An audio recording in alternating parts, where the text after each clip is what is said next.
Shalom, call Holaim La Yahweh Ba'Shem, Yahweh Shai Ba'Shem Rakak Wadash. Double honors to the elders and apostles of Great Millstone who rule and teach well. And sincere shalom to the 144,000 to 1/3.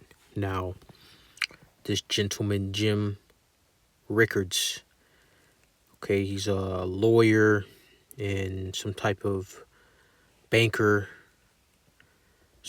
He deals with finances, so to speak, and he's a lawyer. And he's an insider. He's connected to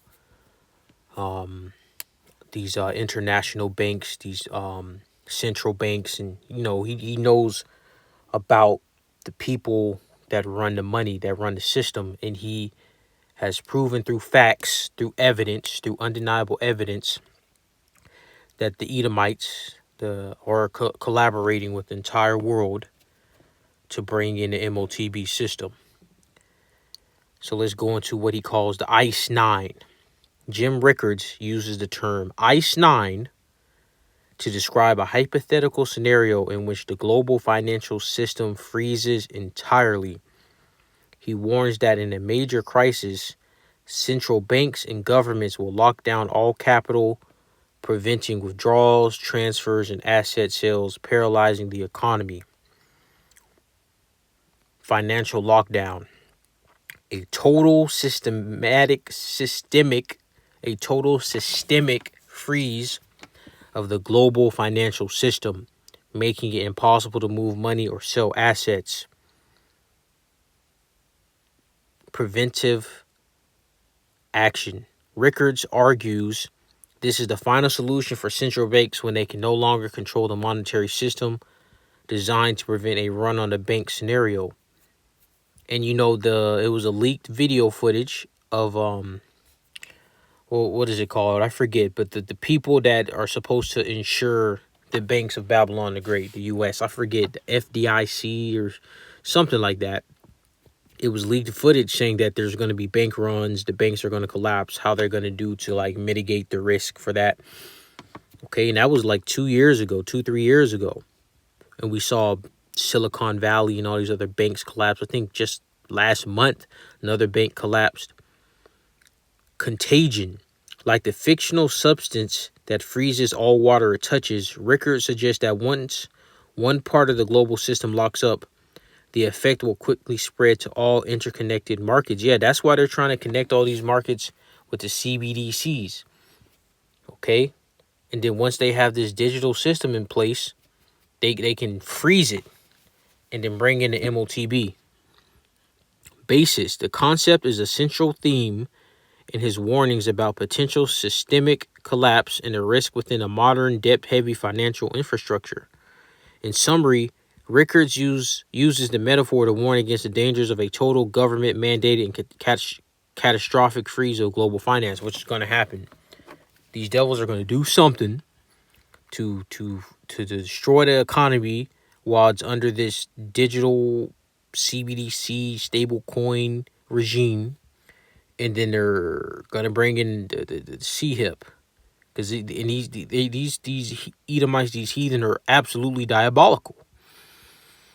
This is Zephaniah 1:10. And it shall come to pass in that day, saith Yahweh, that there shall be the noise of a cry from the fish gate, and a howling from the second, and a great crashing from the hills. Okay, and that's going into an economic collapse. That's going into an economic collapse, which is what's going to happen. And then when they collapse this place, it starts going downhill. They're going to ICE 9 it. They're going to freeze it. They're going to pause it. And then when they resume it, it's going to be the MOTB. Hey, you want to be back in this system? Take this chip in you. Take this mark. Become a cyborg. And if you don't want to become a cyborg, well, we're going to Peter roll you. Look up what Peter roll means. This is Psalms 94:20. And it reads, shall the throne of iniquity have fellowship with thee, which frameth mischief by a law? Yeah, this MOTB is mischief. And they're framing it by a law. Are they not? Are they not have this or what is it, the WEF or whatever, one of them organizations about the digital ID, the digital currency, and all these things, and you see them playing out in age verification, which for decades of this being irrelevant, now all of a sudden they want it. That's how these devils are playing this. And with the AI, they're gonna push this AI for the deep fakes and hacking, and they can collapse the AI, which will heavily cause a disruption like the .com bubble. And yeah, this is what these devils are planning. This is Psalm 64:2. Hide me from the secret counsel of the wicked, from the insurrection of the workers of iniquity. That's what these devils do. They work iniquity, sin upon sin. Verse 6, they search out iniquities. They accomplish a diligent search. Yeah, Esau was cooking up in a lab to figure out how he's going to hook, line, and sinker to MOTB. You understand? Both the inward thought of every one of them and the heart is deep. But the Most High shall shoot at them with an arrow. Suddenly shall they be wounded. Yeah, these nukes are going to come. Yahweh Shai is going to come. The elect are going to be risen up.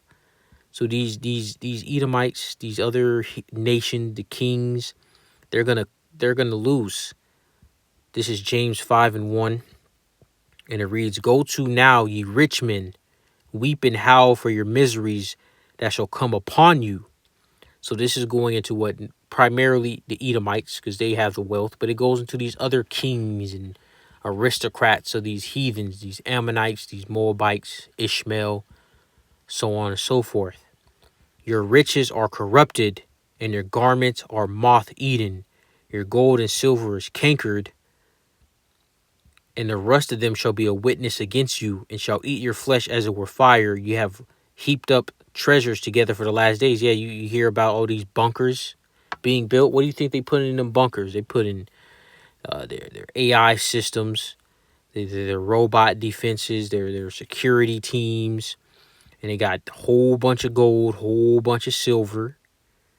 Okay, they got seed vaults, and yeah, that's how they getting down, because they know they're going to collapse this place. They're going to be a mass die-off, mass chaos, wars everywhere, MOTB, robots, all that, pestilences. But guess what? Their wealth that they heaped up, their treasures aren't going to be able to save them. This is Ezekiel, the 7th chapter, and verse 9, and it reads, "And mine eye shall not spare, neither will I have pity. I will recompense thee according to thy ways and thine abominations that are in the midst of thee, and ye shall know that I am Yahweh that smiteth." Yeah, so when these Edomites, when these devils start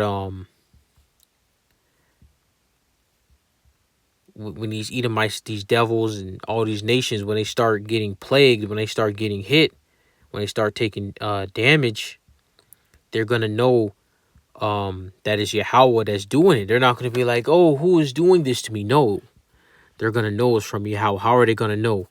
Because Yahweh Shai is gonna be in the midst. The elect are gonna be in the midst. I'm gonna scroll down to verse 19.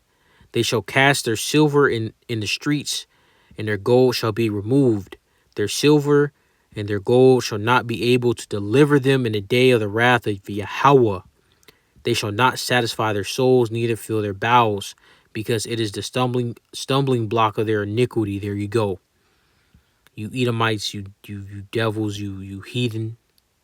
You're not gonna be on the winning side of this outcome. It's gonna be the elect. And with that, shalom.